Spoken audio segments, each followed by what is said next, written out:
পাত্র।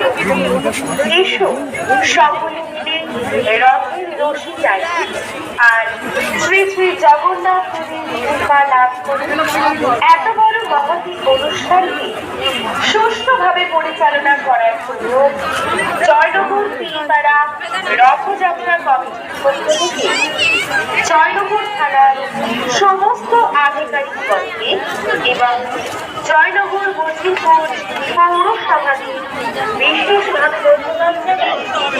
রথের রশি ধর্ম আনন্দের ভাবনা শ্রী শ্রী জগন্নাথের বরনাম এবং শুভ রথযাত্রা নমস্কার।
একই সাথে দুটি বউ তুলে দুটি বউ সবাই একসাথে রাধে রাধে।